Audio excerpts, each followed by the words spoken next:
നമ്മളെപ്പോഴും സാമ്പാറിന് ദോശ, ഇഡ്ഡലി അതെല്ലാം ട്രൈ ചെയ്ത് നോക്കാറ്. അപ്പോൾ ഇന്നൊരു വെറൈറ്റിക്ക് പുട്ടുണ്ടാക്കി നോക്കാമെന്ന് ഓർത്തു. പിന്നെ വാപ്പിച്ച് ഉച്ചയ്ക്ക് വന്നപ്പം കുറച്ച് പച്ചക്കറികളൊക്കെ കൊടുത്തിട്ടുണ്ടായിരുന്നു. അപ്പോൾ അതിനകത്ത് തപ്പി തിരഞ്ഞ് നോക്കിയപ്പം കുറച്ച് സാമ്പാറിൻ്റെ കഷ്ണങ്ങളൊക്കെ കണ്ടു. അപ്പോൾ പിന്നെ അതൊക്കെ വെച്ചിട്ട് ഒരു തട്ടിക്കൂട്ട് സാമ്പാറങ്ങ് ഉണ്ടാക്കാമെന്ന് വെച്ചു. പിന്നെ കൂർക്കയുടെ സീസൺ ആയിട്ടുണ്ടെന്ന് തോന്നുന്നു. കുറച്ച് കൂർക്ക ഉണ്ടായിരുന്നു അതിനകത്ത്. പിന്നെ അതെല്ലാം മാറ്റി വെച്ചിട്ട് സാമ്പാറിനായിട്ടുള്ള കുറച്ച് കഷ്ണങ്ങളൊക്കെ എടുത്തു. പിന്നെ കിഴങ്ങാണ് ഇവിടെ ഏറ്റവും കൂടുതൽ സാമ്പാറിൽ തപ്പിയെടുക്കുന്ന കഷ്ണങ്ങളെന്ന് പറയുന്നത്. അപ്പോൾ അത് ഞാൻ നോക്കിയപ്പോൾ അതിനകത്ത് ഇല്ല. പിന്നെ ഞാൻ ഫ്രിഡ്ജിനകത്ത് തിരഞ്ഞ് നോക്കിയപ്പോൾ അതിനകത്തൊരു 3-4 കിടക്കുന്നുണ്ട്. പിന്നെ അതും കൂടെ എടുത്തു. പിന്നെ ബാലൻസ് എല്ലാം ഫ്രിഡ്ജിൽ കയറ്റി വെച്ചിട്ട് പിന്നെ അതെല്ലാം നന്നാക്കി എടുത്തു. അതിൻ്റെ ഇടയ്ക്ക് പരിപ്പുണ്ടോ നോക്കി കഴിഞ്ഞപ്പോൾ പരിപ്പില്ല. പിന്നെ പരിപ്പും കുറച്ച് പപ്പടവും കൂടെ മേടിച്ചുകൊണ്ട് വരാനായിട്ട് ഇക്കാനോട് പറഞ്ഞു.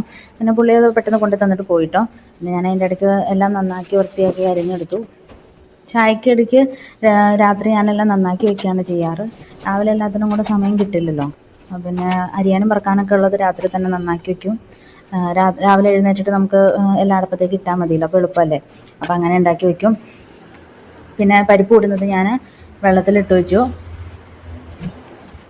പിന്നെ ഇട്ടില്ലെങ്കിലും കുഴപ്പമൊന്നുമില്ല. പിന്നെ ഞാൻ തലേന്ന് തന്നെ കുതിരട്ടേന്ന് ഓർത്തുകൊണ്ട് കുറച്ച് വെള്ളത്തിലിട്ട് വയ്ക്കും. പിന്നെ 1-2 ഫിസിലടിച്ചാൽ മതി, പെട്ടെന്ന് വെന്ത് കിട്ടും. പിന്നെ രാവിലെ പുട്ടല്ലേ, അപ്പം പപ്പടവും കൂടെ പൊരിക്കാമെന്ന് ഓർത്തു. പുട്ടിന് പപ്പടവും കൂടെ ഉണ്ടെങ്കിൽ അടിപൊളിയല്ലേ. അപ്പം പിന്നെ അത് പൊരിച്ച് വെക്കാമെന്ന് ഓർത്തു. പിന്നെ രാത്രി ചോറിനുമ്പോൾ അതിനും കൂടെ എടുക്കാമല്ലോ. അപ്പോൾ അതെല്ലാം പെട്ടെന്ന് പൊരിച്ച് വെച്ചു. പിന്നെ ചോറ് ചൂടാക്കാനുണ്ടായിരുന്നു രാത്രി കഴിക്കാനായിട്ട്. അപ്പം പിന്നെ അത് ചൂടാക്കാനായിട്ട് എടുത്തു. എന്നൊന്നും ചൂടാക്കാറൊന്നുമില്ല. പിന്നെ ഓർക്കുമ്പോഴൊക്കെ ചൂടാക്കും. ചില ദിവസം മറന്നു പോകും. കഴിക്കാനായിട്ട് ചെല്ലുമ്പോഴായിരിക്കും ഓർക്കണേ അല്ല ചോറ് ചൂടാക്കിയില്ലല്ലോ എന്ന്.